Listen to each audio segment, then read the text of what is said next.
and welcome to the Nurse Rosa's Insights podcast. I'm your host, Rosa, and I have two guests today. I'm joined by joint authors, Dr. Rajiv Narula and his son, Ayan Narula. Thank you for coming today. Thank you for having us, Nurse Rosa. So I need to talk to Ayan because I have met Dr. Raj before.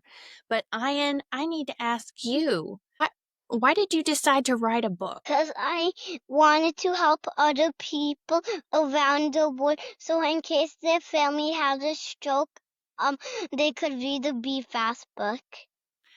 That is a noble cause indeed. And now, how old are you, sir? I'm 6 years old. Wow. That is an amazing accomplishment for a 6-year-old. And you were 5 when your book came out, right? Yeah. Wow, you're starting early. That's fantastic. Now, we're talking about the Be Fast, Be a Superhero book. Is this it? Yeah. I actually got your dad to sign my copy, but I'm going to need to get your autograph one day. But I'm really excited about this Be Fast book because I take care of a lot of people who have stroke. Can you tell me, what does Be Fast stand for? E is for balance, E is for eyes, F is for face, A is for arms, S is for speech, T is for time, dial 911. Yay! That is awesome. I love hearing that. Something so simple can have a big impact. And Ayan, how does it make you feel when you see other kids reading your book? Good. Yeah. Do you see other people reading your book in real life, or do you see pictures of them reading it? I saw people reading them in real life. Wow. Have you done any readings like at the library together? No, not yet. Okay. How about at your class when I came to your kindergarten class and we read it together? Do you remember that? Together? Oh, that is so special. Yeah, that was an amazing experience. And I remember when I spoke to his teacher about potentially doing that and the principal, they were like, yeah, we would love it. And they didn't really have an opportunity to do that before, so it was a new experience And there. Papa, remember you picked me up early? Yes, I picked you up early that day. That was his reward. And it was really amazing just to see the kids, their responsiveness, receptiveness to this, how enthusiastic they were to learn. And it was an experience for me that I think made me probably more nervous speaking in front of kindergartners than probably giving a talk or a speech anywhere else I've done before. It's surprising how that works. They can be very honest critics, can't they? Absolutely, absolutely. I went to my daughter's school and I used a BFAST song to teach it to the class when she was in second grade or first grade, I think. And the next year, I went to like their little carnival, and some of the kids recognized me and they're like, "You're the one who told us when to call 911 for stroke." And I was like, "Yay, they remember." So I think doing things like that really does help people remember. Now, Ian, do you know of anyone who actually recognized a stroke when it was happening after reading your book? Yeah. You do? Yeah. Can you tell me about that? My friend Leah. Oh, what happened with Leah? Her grandma, she had a stroke. Oh, how did she know? Because I think her mom told her. And you remember she had the book in her hand? Yeah. So this is a really interesting situation. So a little bit after we had published the book, we gave it to our nanny's daughter, and about a week after, she called us at 10 o'clock at night and said, "Hey, I'm a little worried about my mother. She's having some symptoms, and we're worried about a stroke." We got on and got on video, examined her, and lo and behold, she did have signs of a stroke. We sent her to the emergency room immediately.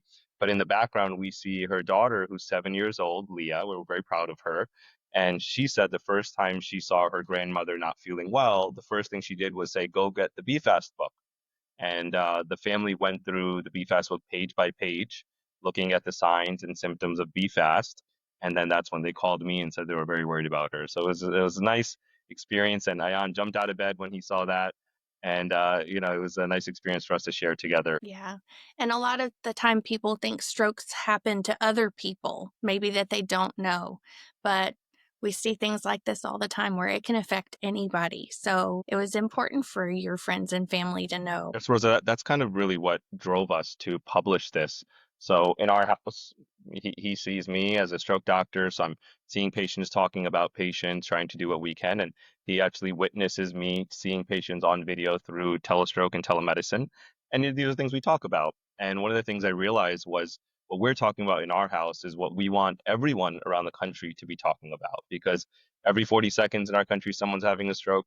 Every 2 seconds, someone around the world is having a stroke, and we can prevent that. We know if we get patients the help as fast as possible, we get them to the ER as soon as possible, that can be the difference between them receiving treatment and life-saving treatment now. And we're very happy that the last 5, 10 years, stroke care has evolved. And there are things we can do to reverse patients' paralysis when they get to the ER. And that's why we wanted Ayan to help in making this book. Well, I think this daddy son duo is a powerful catalyst for getting the word out because sometimes people think that it can be hard to learn new information, but children are sponges and they're really good at repeating what we say, aren't they? So if we just Very good. Sometimes it's a little scary at that time. definitely. So, how else are you using the Be Fast book to get the word out about stroke? Yeah, so we've been very humbled by the support and energy and enthusiasm for the book. When we published it, we thought it would just be a nice passion project. And even if a few people around the country gravitated towards it and a few families learned about it, we would have been very happy. Now we have almost 15,000 books that have been either distributed across the country, not only to individuals, but through organizations and partnerships that we've been very lucky to have built through Yale University, through Toys for Tots. American Heart Association has been very supportive of this, and other hospitals around the country who are really passionate about educating the youth and their community. So we're working with organizations around the country, and together through our team, through their team, collectively, we share resources and how we can really we're really just going to elementary schools, going to local communities, churches, and really spreading the word, just grassroots level. That interpersonal connection is really powerful. Are there any other creative ways you're raising awareness this May for Stroke Awareness Month? Yeah, so one of the things that we did was after we saw the response around the book, we said, well, there's been several people that have supported and purchased copies through Amazon. We sold out on Amazon the first time, which was incredible. What do we do with some of these funds that have come in unexpectedly? And we said, if we can really generate interest from high school students and college students around the country, what we can do is have them participate in a program to educate their communities.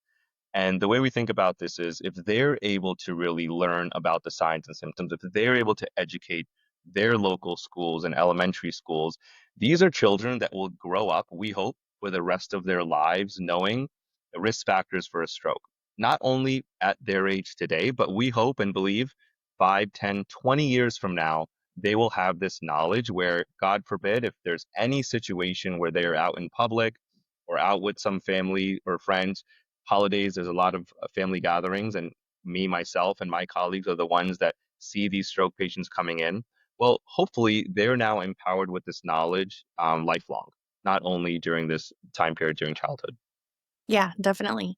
And did I see something about a race car? Yeah. Do you remember the BFest race car, Ayan? Okay, so we were very lucky to have partnered with Donovan Strauss, who is a race car driver. And the stroke risk is very high around the southeast, and that the stroke belt are there. Well, and there's a very big population that watches NASCAR and race cars around that area. That's And we true. said if we really want to try to educate the populations that are at risk, this could be a nice way to really get the word out. And Be Fast aligns very well with race cars. These are things that kids love, adults love.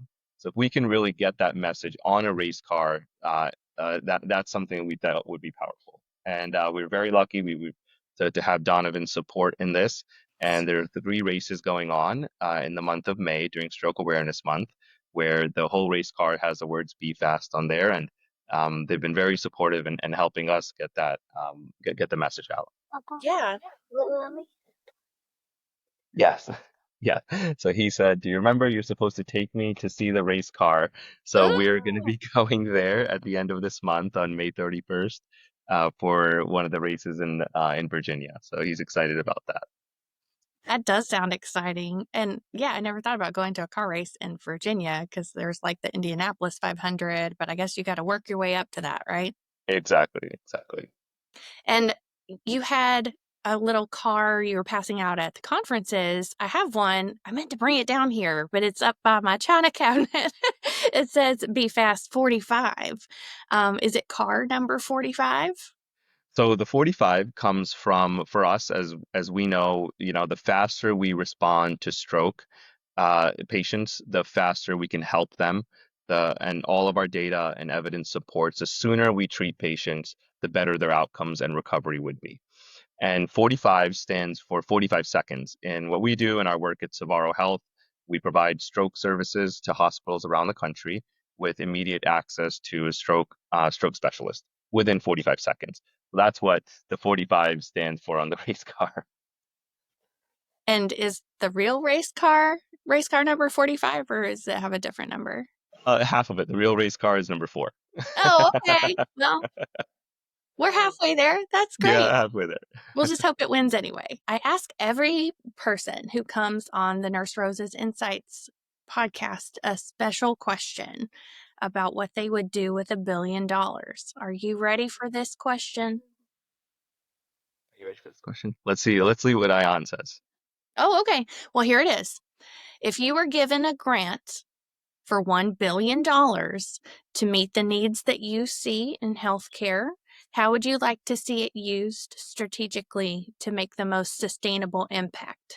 I'll give all of the Be Fast books to all of the people in the whole world. Oh, I think that might make a big difference. Good answer. I like It it. is. And So, yeah, eh, stroke is the number one leading cause of disability all around the world. And that's a huge expense, both for the people experiencing the stroke and the health systems that take care of them and whatever their source of payment is, as well as like the amount that they're not able to work or their family isn't able to work to take care of them. That's a lot more than $1 billion, actually. So if we could throw $1 billion at it to make an impact, it would definitely be worth it. yeah, so what we're trying to do, we don't have $1 billion, but we have a little bit. And what we're doing is we created an education stipend for high school and college students around the country, or as they participate in our education program around the country, they are eligible to receive an education stipend. So a $25,000 stipend for one high school student, $25,000 for one college student. And what we want is for them to become ambassadors for stroke care and awareness, and we're looking for them to help us think of more creative and thoughtful ways, innovative ways to educate other students and children around the country. So we welcome all high school and college students around the country to apply. We've already had several applications, I think almost about 95 applicants already, which we're very fortunate and excited about. And we hope that this type of collaboration, education through the communities and children really will impact the next generation.